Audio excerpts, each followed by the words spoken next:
Hi, நான் Praveen Kumar. I'm SEO expert. கிட்டத்தட்ட 2 வருஷமா எஸ்இஓ ஃபீல்டில் இருக்கேன். ஃபஸ்ட்டு நான் ஜாயின் பண்ண கம்பெனி அப்படின்னு பார்த்தீங்கன்னா, வனன் ஆன்லைன் சர்வீஸ்.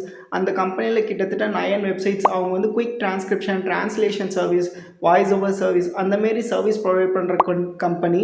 அந்த கிட்டத்தட்ட அவங்க 9 வெப்சைட்ஸ் வச்சுருந்தாங்க. அந்த 9 வெப்சைட்ஸ்க்கும் நான் எஸ்இஓ பண்ணேன். பேக்லிங்க் போடுறதுலேருந்து ஆன் பேஜ் சேஞ்சஸ், ஆடிட்டு, கண்டென்ட் ஆடிட்டு இந்தமாரி நிறைய விஷயங்கள் பண்ணி நிறைய சேல்ஸ் கிட்டத்தட்ட வந்து நிறையா அந்த ஒரு சேஞ்சஸ் பண்ணும்போது பயங்கரமாக சேல்ஸ் நடக்க ஆரம்பிச்சிது. இது என்னோடய ஃபர்ஸ்ட் ப்ராஜெக்ட்ஸ். அதுக்கப்புறம் செகண்ட் ப்ராஜெக்ட்ஸ் அப்படின்னு சொல்லி எடுத்துட்டிங்கன்னா, ஸ்பார்க் டேட்டா பாக்ஸ் அப்படின்னு சொல்லிட்டு ஒரு சாஃப்ட்வேர் ட்ரைனிங் இன்ஸ்டியூட்டுக்கு நான் எஸ்இஓ பண்ண ஸ்டார்ட் பண்ணேன். அவங்க கிட்டத்தட்ட 1.7K விசிட்ஸ்லேருந்து இப்போ வந்து மந்த்லி 4K விசிட்ஸ் வரைக்கும் கொண்டு வந்திருக்கேன். கம்ப்ளீட்லி ஆர்கானிக் மட்டுமே நான் பண்ணி இந்த எஸ்இஓ ஃபீல்டில்.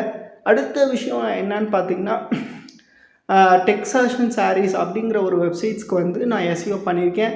அதுவும் முழுக்க வேர்ட்பிரஸ் சைட். அதுலேயும் வந்து கிட்டத்தட்ட மந்த்லி இந்த ஓணம் சேல்ஸில் வந்து பார்த்திங்கன்னா கிட்டத்தட்ட 50,000 சேல்ஸ் நான் வந்து கொடுத்துருக்கேன். த்ரூ என்ன சொல்கிறது, வெப்சைட் மூலமாகவும் as well as paid ads, YouTube and Instagram இதன் மூலமாக நான் வந்து பண்ணி கொடுத்துருக்கேன். இது வந்து என்ன